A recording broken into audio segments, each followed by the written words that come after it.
Buenas noches, saludo con gran cariño al auditorio de Telefórmula, por supuesto a quienes nos siguen a través de la radio y nuestras plataformas de internet.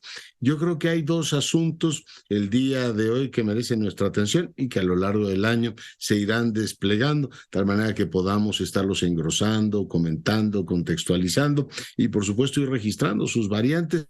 Uno es la política exterior. Se lleva a cabo, como todos los años, la reunión de embajadores y cónsules. Se dan cita en México, una tradición que inauguró Fernando Solana. Venían los embajadores a ver a sus familias en Navidad y aprovechaban pues para discutir, en este caso, cómo estaba el mundo y cuáles eran las instrucciones que recibían nuestros representantes por parte del Ejecutivo. Aprovechaban para actualizarse de las distintas materias, los temas del gobierno. Todas las, en este caso, cabezas del sector hablan con los embajadores y ellos pueden a su vez plantearles sus inquietudes, de tal manera que resulta una muy productiva reunión con nuestros representantes diplomáticos y consulares. Tenemos un año todavía muy importante en el plano internacional. Siguen abiertos varios capítulos. México deja de ser integrante del Consejo de Seguridad, pero no por ello pierde su vitalidad en el ámbito multilateral. En fin, ese asunto a lo largo del año seguirá dando de qué hablar, ver de qué manera se recomponen nuestras relaciones con América Latina. Si con Europa avanzamos en el tratado, si se moderniza este acuerdo global que tenemos con nuestros socios estratégicos, los europeos, o no. Y el otro tema que creo que es de enorme relevancia en este año es monitorear el relevo en la UNAM. Termina su periodo el rector Graue y bueno, pues no es un asunto menor el que se dé un proceso tranquilo, se pida que se dé un proceso tranquilo, que haya las garantías de que la política no se va a meter en la vida autónoma de la Universidad de la Nación, que ha demostrado pues una enorme estabilidad en sus formas de gobierno. Usted sabe que, bueno, pues tenemos una junta de gobierno que hace un proceso de auscultación, en este caso con la comunidad, lo cual ha garantizado para el nombramiento de directores de facultades, institutos y por supuesto el rector, el sentir de la comunidad. No es un proceso, como algunos dicen, vertical, sin algún tipo de, digamos, evaluación de lo que es el entorno. Todos los rectores han sido, en este caso, líderes de su comunidad y han entrado con un enorme respaldo porque ya lo tenían en el momento que son planteadas sus candidaturas. De tal manera que este año tenemos ese enorme compromiso, el relevo de ese gran rector que ha sido Enrique Graue, que ha llevado pues a la universidad a niveles muy importantes en materia de clasificación internacional y ha mantenido el respeto a la autonomía como una divisa fundamental. La UNAM sigue siendo una de las pocas instituciones de este país en donde la movilidad social sí se da, no es una cuestión genérica. Los chicos que se matriculan en la universidad, la prepa, en el CCH, saben que si estudian y terminan sus estudios pueden tener sus cursos, pueden tener una vida diferente, su empleabilidad cambia, la cantidad de cosas que pueden aprender, el acceso a investigaciones de vanguardia, es una realidad para todos ellos. Por tanto, espero que cuidemos como lo que es la joya de la corona de este país, a la Universidad de la Nación. Será uno de los grandes temas de este año. ¿Me permite que hagamos una brevísima pausa? Regresamos en un instante. Le decía hace algunos días que en Argentina dicen que Carlitos Gardel cada día canta mejor. Yo digo que Enrique Serna, aquí en México, cada vez escribe mejor. No sé cómo lo hace y en un momento más se lo voy a preguntar, pero cada día supera, te lo lee todos los viernes, en su artículo, pero en su obra literaria parece que cada día se supera él mismo. Enrique Serna, maestro, un privilegio recibirte. Pues te agradezco mucho, Leonardo, que me invites a tu programa. Oye, pues después del Vendedor de Silencio, que por cierto, ¿cuántas ediciones lleva Enrique? Pues lleva como 8 en la actualidad, sí.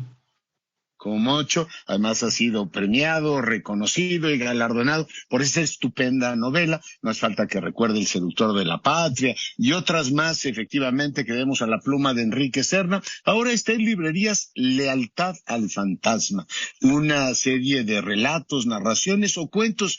¿Cuál es el nombre preciso, Enrique? Pues son cuentos y 2 de ellos, el primero y el penúltimo, son novelas cortas, creo, por su extensión, ¿no?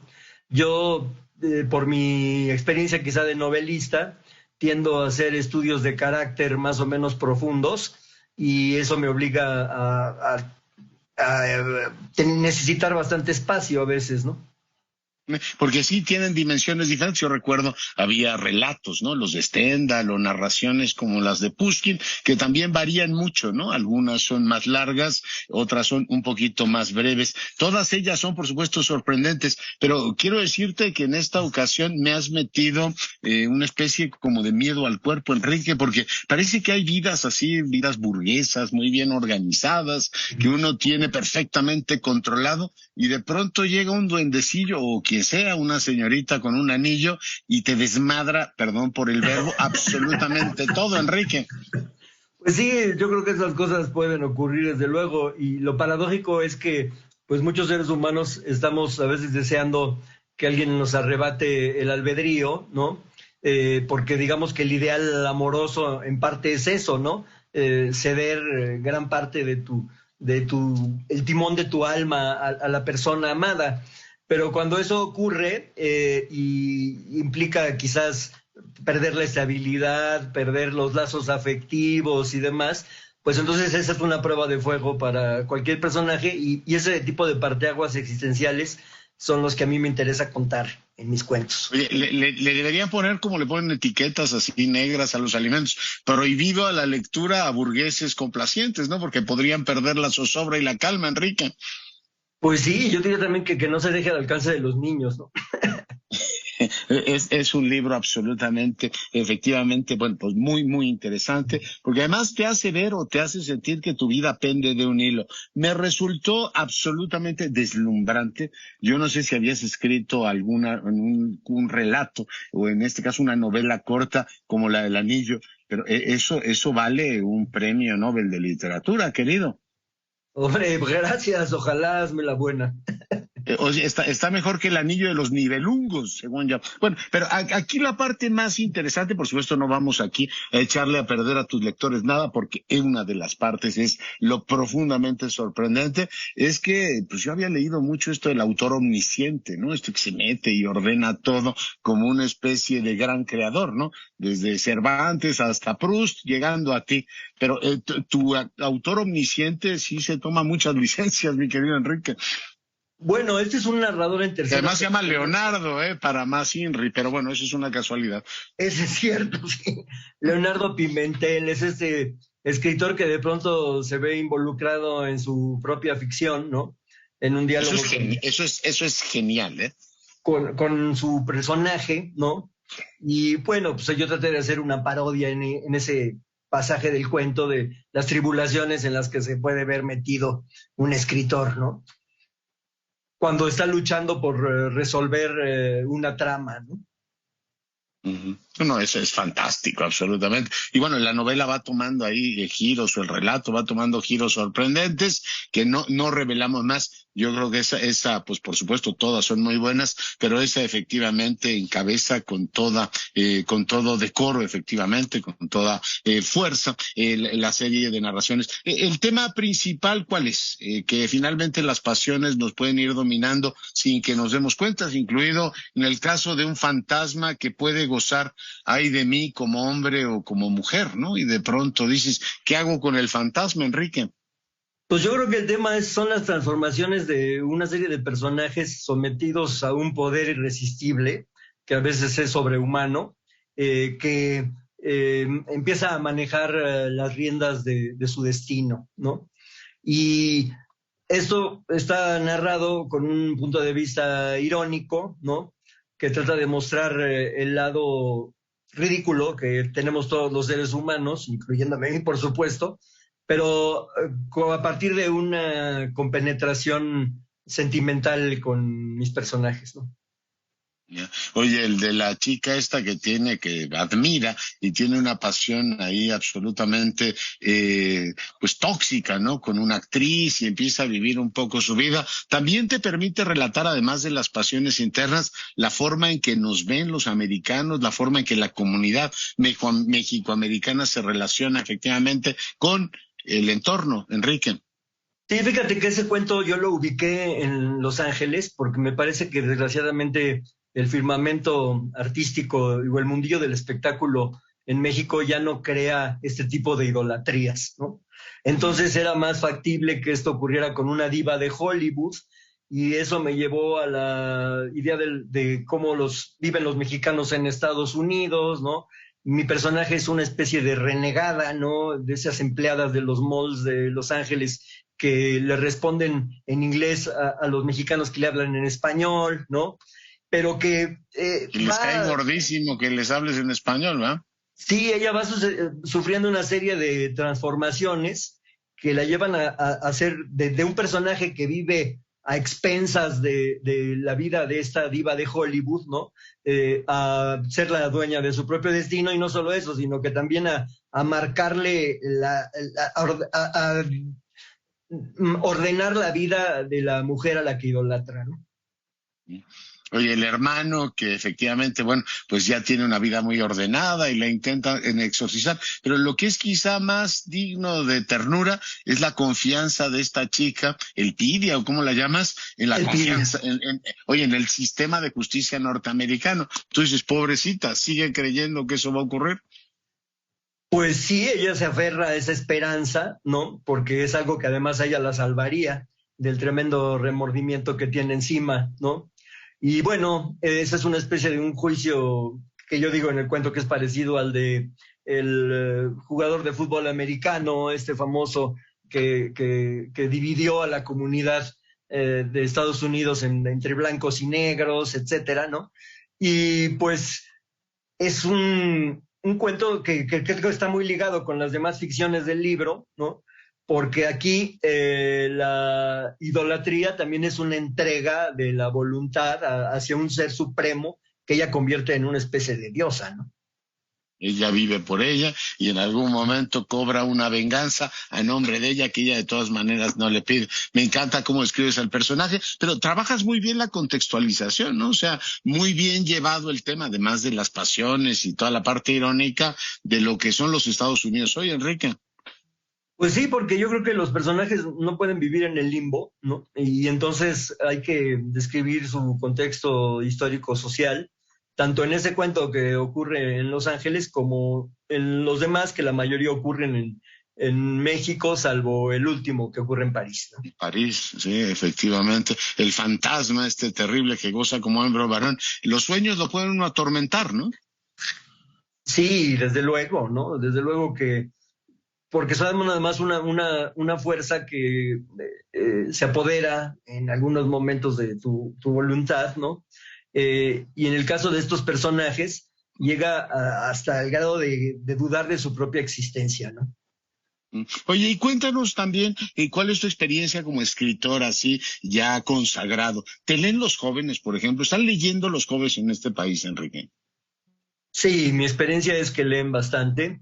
Y de hecho, a mí me ha parecido que mis libros de cuentos, que son libros más provocadores y contraculturales, los leen mayoritariamente los jóvenes, mientras que las novelas históricas las lee más gente ya adulta, más de mayores de 40 años, ¿no? O sea, te refieres al Seductor de la Patria, esos, ¿no? Sí, El Seductor de la Patria o El Vendedor de Silencio, por ejemplo, ¿no? Ese es de cuarentones para arriba. Bien harían los jóvenes en leer, ¿no? De Negri y por supuesto Santana en estos tiempos, ¿no? Sí, también los leen estudiantes, pero creo que con esos libros llegué a un público de gente mayor que a mí antes no me seguía, ¿no? ¿Y hay debate literario en México o está todo muy estéril, Enrique? No, yo creo que sí hay debate. Lo que a mí me parece muy absurdo de nuestro mundillo literario, ¿no? Es que la crítica está muy cooptada, ¿no? Yo recuerdo, por ejemplo, que cuando Juan Villoro dirigía la jornada semanal, ¿no? Yo veía que todas las reseñas eran siempre elogiosas, ¿no? Y un día le pregunté, oye, ¿y por qué un día sacaron una que sí era adversa contra un escritor? Le dije a Juan, oye, me parece bien, digo, a lo mejor este escritor se merece esta crítica tan lapidaria, pero ¿por qué es la primera vez después de 2 años y medio que esto pasa? Entonces me decía que los reseñistas temían malquistarse con un escritor que luego pudiera ser el jurado de una beca cuando ellos la pidieran, etcétera, ¿no? Entonces estamos en una situación muy extraña en México porque mientras que hay una enorme libertad para los comentaristas políticos, y ahí sí ya no hay mordaza ninguna. Hay un sistema de intereses creados en el mundillo cultural que inhibe la crítica, ¿no? ¿Importan mucho las reseñas o ya el diálogo es más directo a través de las redes sociales? Por ejemplo, tú como que no estás muy presente en las redes sociales, te leemos el Milenio, pero ¿no es mucho más directa la relación ahora con los lectores? Sí, claro, puedes percibir las reacciones más inmediatas. Lo que pasa es que en las reseñas se pueden desarrollar mejor los argumentos, ¿no?, de los críticos, y entonces te enteras mejor de por qué gustó o por qué no gustó tu libro, ¿no? ¿Y eso te es realmente relevante, Enrique? Yo creo que sí, porque finalmente, aunque el ego siempre salga lastimado ante una crítica desfavorable, hay algo de eso que puede llevar a que un escritor se esfuerce más y tenga más autocrítica y trate de enmendar sus errores, ¿no? Pero cuando un lector así como yo te estoy entrevistando, yo no soy ni crítico literario, ni cosa que se parezca, simplemente consumo libros, no te podría preguntar, oye, ¿y tú en qué corriente o en qué escuela te ubicas, Enrique? O te lo pregunto, dime. Bueno, yo creo que a mí hay un género que me encanta, que es el cuento cruel, ¿no? Que lo descubrí cuando era veinteañero, ¿no? Y leí, por ejemplo, los cuentos crueles de Villiers de L'Isle-Adam, y leí El Spleen de París de Baudelaire, que es un libro de poemas en prosa, pero que algunos de ellos me parece que pueden ser catalogados como cuentos. Un cuento de Oscar Wilde, El ruiseñor y la rosa, que es como un cuento de hadas, pero que tiene un final que es un terrible balde de agua helada, ¿no? Y este género me parece que es el que se opone al sentimentalismo y al melodrama, que es el género más popular de la Tierra, ¿no? Es como un balde de agua helada para, para gente que cree en los valores éticos del melodrama, ¿no? Y a mí me parece que es un instrumento muy interesante para hurgar en la conciencia y hacer un retrato más complejo de la condición humana. Pues es un libro fantástico que yo recomiendo ampliamente. De verdad, cuando uno termina de leer El Anillo Maléfico, queda uno con la impresión de que eso no se puede detener, que hay que seguir leyendo, como lo he hecho toda mi vida, además con una enorme admiración a Enrique Serna, a quien le agradezco enormemente el tiempo. Enrique, muchísimas gracias por haber estado con nosotros. Muchas gracias a ti, Leonardo. Hasta luego. Y hoy tenemos la enorme fortuna de conversar con una mujer a la que he admirado durante años, Buika, a quien saludo. Buika, bienvenida. Gracias. Muchas gracias. Pedirte primero una reflexión sobre el festival mismo, el hecho de que el talento, el carisma de Alondra de la Parra nos haya permitido a todos estar reunidos en este incomparable marco, tiene algo efectivamente de mágico, pero al mismo tiempo nunca había visto, Buika, yo supongo que tú estás acostumbrada a ver esto, tanto talento musical junto. Ay, sí, la verdad es que es una cosa maravillosa la que ha organizado esta mujer. La verdad es fantástico, fantástico. Bueno, y ahora son muchos los festivales que se están haciendo, pero como este, ninguno, desde luego. Oye, y el mensaje Pax en maya significa música, ¿no? Y al mismo tiempo nos recuerda por la forma latina de paz, que es algo que este país, México, que tú conoces, también busca tanto. ¿Qué te sugiere la música, digamos, como posibilidad de ofrecer vidas alternas? Está ligado también a la idea de generar orquestas para que jóvenes de distintos estratos sociales puedan tener trayectorias vitales diferentes. Buika, ¿qué te sugiere eso? Hombre, de toda la vida la música siempre ha dado ese ejemplo, ¿no? De unión, de inclusión, de tolerancia, de generosidad, o sea, de toda la vida ha sido una entidad maravillosa que nos ha ayudado a unirnos y que nos ha ayudado a limar diferencias. Yo creo que sigue haciéndolo y que hoy más es un momento en el que tenemos que estar más enfocados los músicos en hacer bien nuestro trabajo, porque ahora mismo el mundo lo necesita muchísimo. El mundo lo necesita, ¿por qué? Porque la música, te pongo sobre la mesa dos argumentos, nos da esperanzas a todos, porque nos permite también, digamos, saltar este mundo de identidades forzadas a descubrir que en el fondo, a través de la música, estamos más cerca de lo que creemos, Buika. Hombre, la música nos endurece, como personas nos endurece, que es algo que yo creo que hoy en día la sociedad necesita muchísimo, ¿no? De hecho, a esta generación, últimas 2 generaciones, las han llamado la generación de cristal, porque vete tú ahora a contarle a nuestras abuelas, vete tú ahora a decirle a nuestras abuelas, mira, abuela, es que yo estoy insegura conmigo misma porque tengo un sentimiento como de inestabilidad. O sea, ellas eran mujeres muy duras, mujeres que de verdad veían la vida de otra manera, de una manera súper sencilla, ¿sabes? Entonces yo creo que nos hemos complicado mucho últimamente y la música nos ayuda a recordar lo que somos personas con unas identidades muy fuertes, que somos personas fuertes, personas con una capacidad de resiliencia infinita. De hecho, escuchando canciones que hablan de las cosas que nos han pasado, nos hacemos más fuertes. Eso es lo que siento. Qué interesante. Yo como soy la colita, el último tramo de los llamados baby boomers, a mí también esta generación. Yo podría ser tu abuelo casi, Boyka. No, no casi, pero bueno, ¿no?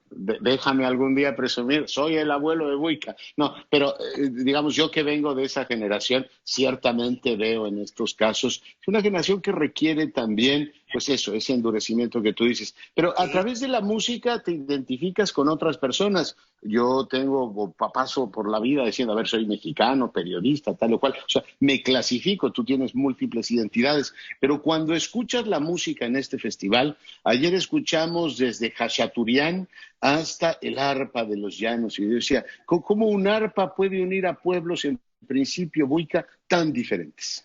Es que es mágico, es que es mágico. Es que la música nos escoge por emoción, no por raza, no por nada, porque yo he sentido escuchando mariachi, por ejemplo, o escuchando lo que yo he sentido no es normal, lo he sentido como si perteneciera a mi identidad cultural, como si perteneciera, y es que nos pertenece a todos.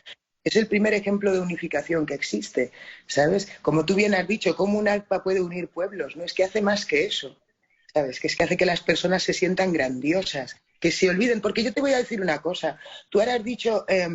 soy periodista y soy mexicano, ¿no? Tengo que hacer un inciso aquí, te voy a pedir permiso y pedir disculpas por hacer esta especie de cambio de twist, pero quería hacer una mención para pedir y rogar, pedirle al Señor por todos los periodistas de este país, que sois unos valientes, que sois unos fuertes, que sois un ejemplo para todo el periodismo mundial y para deciros que desde luego como música, yo estoy de vuestra parte. Dicho esto. Gracias. Bien sensible de tu parte. Sí, no, o sea, es momento para pedirlo. Tú has dicho cómo el arpa puede unir pueblos. Como tú estás observando en este festival, cómo Alondra ha conseguido que personalidades, nacionalidades y raciocinios diametralmente opuestos se unan de una manera tan bonita y tan mágica para conseguir un mensaje de inclusión, de tolerancia, de valor, de respeto y de amor. ¿Sabes? Esto es fantástico, de verdad. Oye, tú dices la música nos pertenece, pero en tu caso, permíteme cambiar el verbo, Boyka, tú te apropias de ella, ¿no? O sea, tú desde el flamenco te he oído cantar efectivamente múltiples géneros y te apropias como si tú hubieses nacido en el lugar, como si fuese tuya. O sea, no te pertenece, tú te apropias de ella. Bueno, hay que tener en cuenta que, por ejemplo, la música de esta tierra, los compositores mexicanos han sido de una generosidad infinita y no han tenido miedo de cantar sus penas, sus miserias, sus alegrías, sus anhelos. Han sido muy sinceros en sus letras, muy sinceros con sus cantos. Eso hace que cuando tú los oyes te des cuenta de que tú has pasado por lo mismo, de que en realidad nos separarán mares, pero nos unen vivencias, ¿sabes? Nos unen vivencias. Cuando una niña llora en Tamaulipas porque su novio la ha dejado, es el mismo llanto que una niña que llora en Shanghái porque su novio la ha dejado. Las historias no son comunes, ¿sabes? Detrás de nuestras vivencias experimentamos las vivencias de otros. Tiene esa magia. La música nos permite también fluir en edades, pero tú dices la canción mexicana, tú te has apropiado de Camarón, te has apropiado de Santana, te has apropiado de todos. Eres multifacética en esto de escriturarte música. ¿Cómo lo vives? ¿Hay un proceso como de apropiación del mensaje o es un mensaje absolutamente universal, Boyka, y a ti te sale naturalmente? En mi caso yo creo que nació como un anhelo, porque yo no tengo patria. No sé si es que no me la... o sea, yo me acuerdo cuando yo era niña que oía pues esas identidades tan fuertes, ¿no? ¿Hola? Sí, sí. ¿Me oí? Ah, Sí, vale. sí, perfectamente. Cuando eras Ya, niña oías las identidades. Tú naciste en las Baleares, ¿no? Palma de Mallorca, pero claro, yo le decía a los mallorquines, ¿de dónde? Me decían, ¿de dónde eres? Yo decía, de Mallorca. Me decían, no, tú eres africana.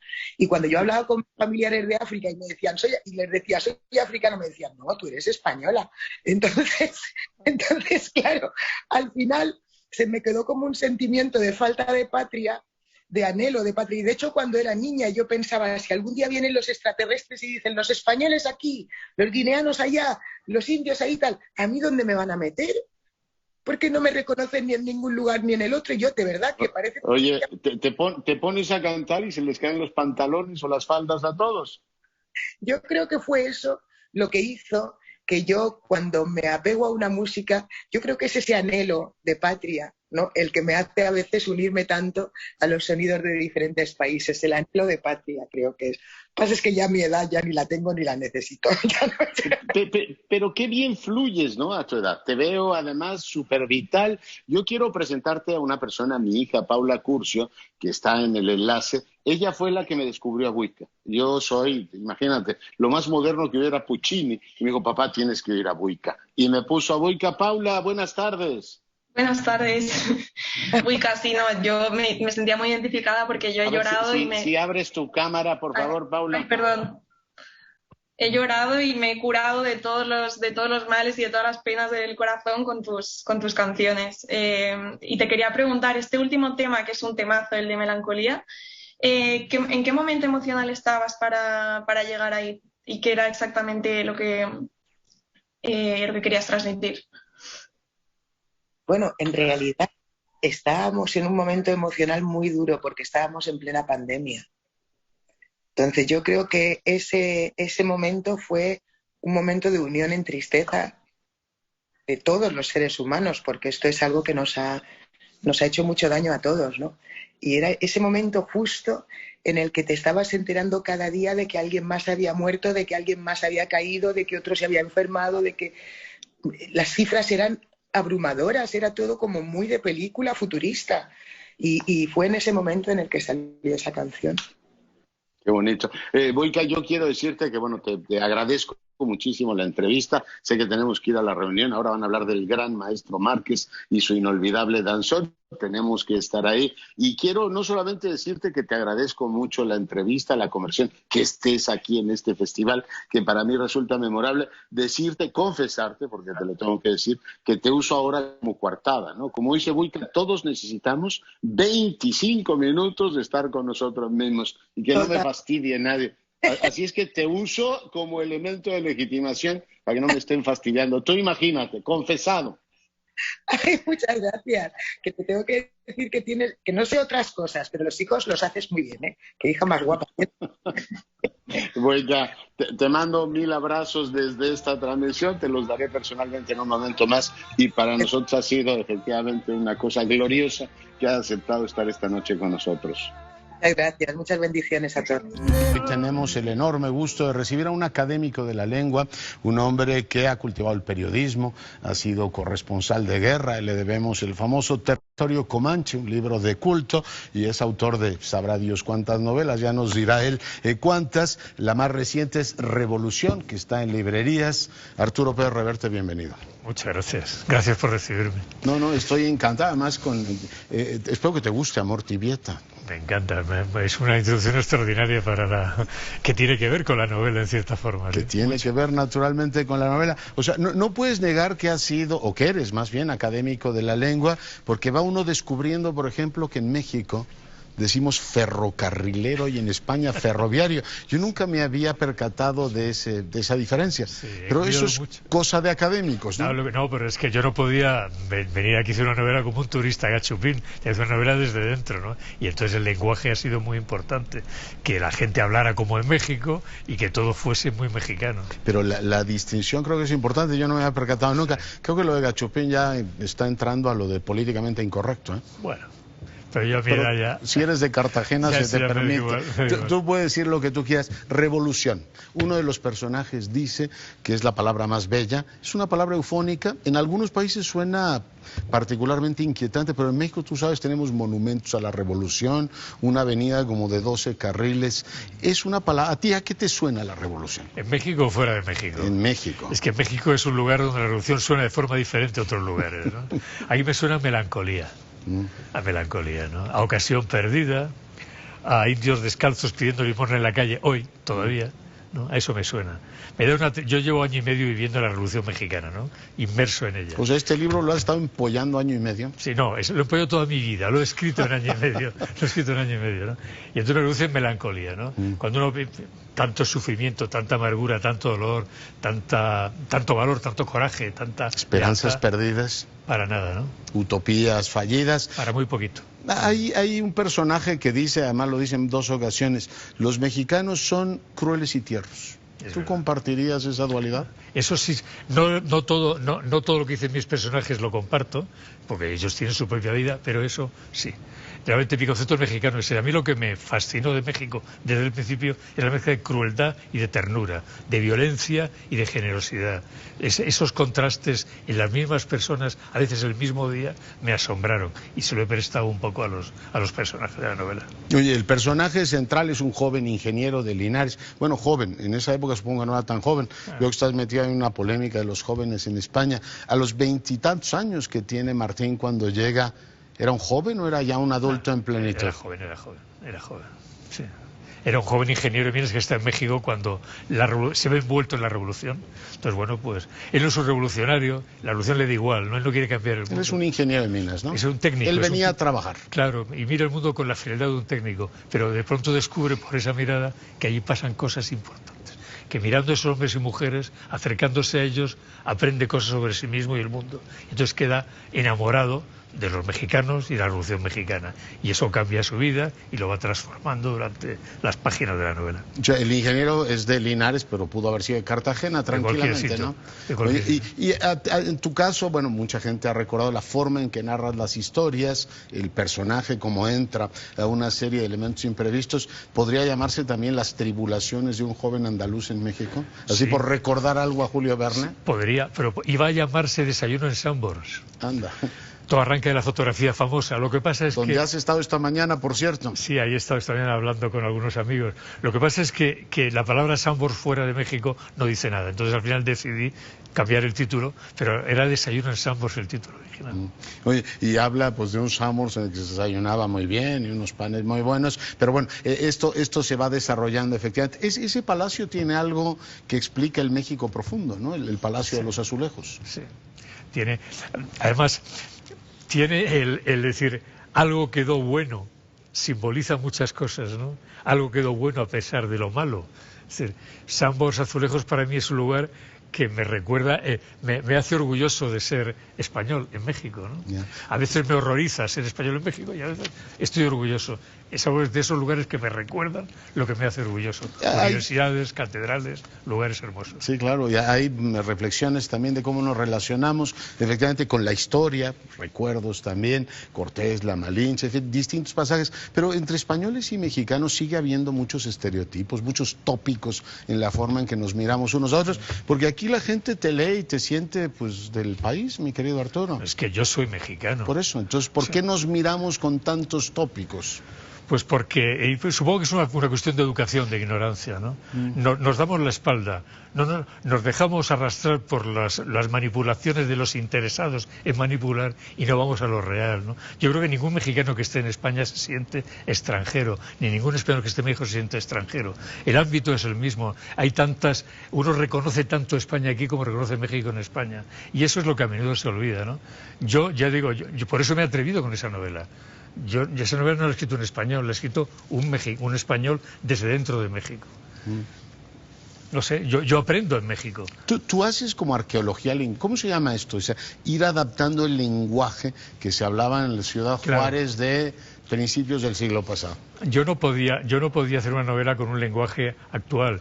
La clase, además en México, la clase, los de abajo, como dice la novela, ¿no? Hablaban de una forma distinta a los de arriba, ¿no? Entonces yo tenía que ver cómo eran los de abajo y para eso tuve que investigarlo. Entonces me fui a la literatura, porque hay novelas estupendas en la contemporánea, a los libros de memorias, a los periódicos. Entonces con todo eso fui haciendo un glosario de palabras, expresiones. Más valiente que el primero que comió un zapote prieto.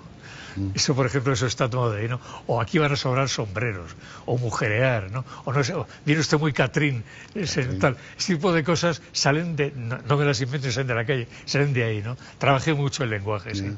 Hace algunos años me dijo Elmer Mendoza, quien conoce esto muy bien, me dijo, es que Pérez Reverte lo que hace es un trabajo casi microscópico de lenguaje. Él también, ¿eh? Sí, claro. Elmer también. Elmer tiene el gran mérito de que ha fijado el habla norteña por escrito por primera vez. Elmer ha hecho un trabajo extraordinario, es el gran fijador del lenguaje, así. Aparte somos muy amigos, pero bueno. Pero la pregunta era... No, eso, que haces un trabajo muy casi de joyero, ¿no? Intento hacerlo. Bueno, intento que sea creíble, ¿no? Que alguien... Sí, pero ¿sabes qué pasa? Siempre hay un lector que sabe más que tú. Y entonces... siempre los hay lectores son insoportables. Sí, pero siempre hay uno, ¿no? Y eso me mantiene, es como navegar. Te mantiene esa nube, el viento, ¿verdad? Cuidado, no vayamos a... Entonces, el saber que hay alguien que sabe más que tú siempre te obliga a cuidar mucho para que no te agarren un gazapo, ¿no? Siempre se desliza alguno, pero ese estado de vigilia es muy útil para un novelista. Tú eres, bueno, además una persona pública, activa en redes sociales. ¿Te preocupa mucho lo que te dice la gente? ¿Te lo dicen sus lectores o tú les dices, damas y caballeros, he aquí el libro, espero que los disfruten y... No, ¿O te preocupa lo que dice la gente? Me preocupa lo que dicen los lectores, ¿no? Porque yo cuento historias, yo no soy un artista, yo no soy un tipo que esté ahí haciendo actos creativos trascendentes. Yo narro historias, las cuento y quiero... porque Oye, y vive Dios que las cuenta. Pero es como jugar, es como ser niño, me disfrazo, ¿comprendes? Sigo jugando. Entonces quiero que el lector me acompañe en el juego. Jugar solo es muy aburrido. Entonces intento convencer al lector de venga conmigo, sígame durante 300 o 500 páginas. Y para eso hay que tener estrategias, intentar saber cómo hacerlo o aprender a hacerlo, ¿no? Y bueno, esa es la cuestión. Oye, la historia... O sea, resumiendo, sí me importa lo que el lector... O sea, ¿mantienes diálogo con tus lectores? Sí, no. Jamás en mi vida he sido descortés con un lector, nunca. Siempre que han acudido a mí, siempre los he atendido, los he escuchado y bueno, y a veces, pues digo, no estoy de acuerdo, sí, pero bueno, pero para mí es muy importante. Pero no por la vanidad del autor, sino porque me ayudan a trabajar. Es mi trabajo, es mi vida, ¿no? Los necesito, un lector es un amigo, un lector siempre es un amigo. Yeah. El joven Martín Garret, que es el, digamos, protagonista de la novela, viene de Linares, empieza en Ciudad Juárez su aventura y después yo voy en la 400... Entonces no te destriparé 334, no me digas cómo termina, pero está en plena batalla de Zacatecas el hombre. Sí. Zacatecas todavía, aún queda Celaya, aún quedan muchas cosas por delante. ¿Sí? Pues me quedan pocas páginas. ¿Eh? Pues aún van a pasar muchas cosas todavía. Oye, pero estuviste en los lugares, veo que ubicas perfectamente. Había estado antes, los conozco. Cerro de la Bufa. Pero aparte he buscado mapas, planos de los... Por ejemplo, el plano de la batalla de Zacatecas me fue muy difícil encontrarlo. Y finalmente lo encontré. Y yo me hago mis propios planos, me sitúo a mis personajes. Y por ejemplo, las escenas en México capital, conseguí un plano de la ciudad del año 20, con un callejero, los lugares, tranvías y demás. Como este tan bonito que publicaste en un día de cólera, ¿no? Sí. Es que hay un placer adicional. Esto es una belleza inefable. Que en un libro aparezca un pergamino. Pedí que lo metiera en el plano, sí, para seguir mejor el relato de la historia. Sí, es que, ¿sabes qué pasa? Una novela no es solamente escribirla. Para mí es vivir durante año y medio, 2 años en ese mundo metido. Leer, conocer, ver películas. He visto todo el cine, por ejemplo, de la Revolución Mexicana, lo he visto todo, ¿no? Y bueno, y es aprender. Yo creo que el día que pierdes impulso de aprender, de que una novela sea un acto de aprendizaje, estaré muerto como novelista. Espero que me lo digan los lectores o los amigos. No, tú sigue escribiendo. Desarrolla uno simpatía con los personajes que vas describiendo. Hay algunos son centrales. Esta joven deslumbrante Yunuen, la periodista norteamericana, pero hablas de Villa, hablas de Madero. Veo que te refieres con mucha simpatía a Madero. Bueno, no. Los personajes hablan con simpatía de Madero. Yo creo que Madero se equivocó mucho, ¿no? Creo que Madero no fue capaz, se me dio en algo que lo rebasaba su capacidad, ¿no? Pero mi simpatía es Villa. Villa. Villa, que yo lo conocía por los clichés habituales, ahora lo he trabajado mucho, ¿no? Y creo que he comprendido a Villa. Villa es un personaje secundario, no es el principal. Martín Garret es amigo de Villa, forma parte del Estado Mayor de Pancho Villa, ¿no? Pero Villa es un personaje para mí que representa muy bien el México que a mí me interesa, ¿no? Esa mezcla de violencia y de generosidad, de fanfarronería y de astucia, ese guerrillero, ese bandolero, para mí ha sido, digamos, lo que más me ha importado en esta novela, ha sido la figura de Villa estando de fondo todo el tiempo, planeando sobre el protagonista. Y algún día tendremos novelas con hipertexto y podrá uno entrar. Por ejemplo, Bernardo Reyes, a mí lo mencionas en un par de ocasiones, es un personaje interesante, el hermano Alfonso Reyes. Y hay otro que es el embajador español Cologan, que me parece también un personaje enigmático que ha quedado marcado por su tristísimo, lamentable papel en el proceso contra Madero. Fíjate, yo he sido víctima también de los prejuicios. Cologan, que a mí me caía muy bien porque fue el embajador español en Pekín cuando la sublevación de los Boxers, hizo un papel magnífico, pero aquí jugó la carta huertista. Estuvo con Huerta en el golpe, ¿no? Y entonces no he podido evitar, que yo estoy contra Huerta, evidentemente, no yo, sino digamos donde la novela me ha llevado, que Cologan estuviese con Huerta. Tú y la periodista norteamericana. Con esa cara poco confiable, ¿no? Es verdad, sí, esa cara poco confiable, es cierto. Y yo realmente debo reconocer que después de esto, Carranza, Huerta, Cologan, no me caen demasiado bien. No. A mí Cologan me parece intrigante y me parece recordar que Huerta muere en Barcelona, ¿no? No recuerdo, sé que muere en el exilio, pero no recuerdo si es en Barcelona. En cualquier caso me parece un personaje interesante y ver el papel que tenía la comunidad española en México, estos a los que se refieren como gachupines, efectivamente, que condicionaban buena parte de lo que era la política exterior, en este caso de España, ¿no? Sí, Villa los odiaba, además, Villa los españoles los odiaba. Lo primero que le dice a Martín es usted... Sí, no. Le hubiera dicho, yo no soy gachupín, yo soy andaluz, no disparo. Y él dice, yo soy el primero que viene en mi familia, ninguno ha venido antes aquí. Sí. Oye, el desarrollo en este caso el personaje incluye también un par de historias amorosas muy picantes. Sí. No, más que picantes, no, picantes no, son historias importantes. La llegada a Veracruz con la periodista americana. No me destripes el nombre. No dije que era picante, no dije nada más. No, pero está todo resuelto, digamos, con elegancia, todo resuelto con elegancia. Pero si no, es un joven que está aprendiendo. Entonces, en la vida de alguien que aprende, las mujeres son muy importantes. ¿Qué va descubriendo? La amistad, el riesgo, todo, el valor, el olor de la muerte, que debe ser adictivo eso, ¿no? No es adictivo. Lo que pasa es que lo que es inolvidable. O sea, la guerra huele y el olor de la guerra se te queda aquí. Yo todavía ahora lo reconocería si lo oliera. ¿Cuál fue tu primera guerra? La guerra con muertos en las calles, guerra de verdad con combate. Fue la de Chipre en 1974. Yo tenía 22 años. Mira. Entonces, claro, eso se te queda.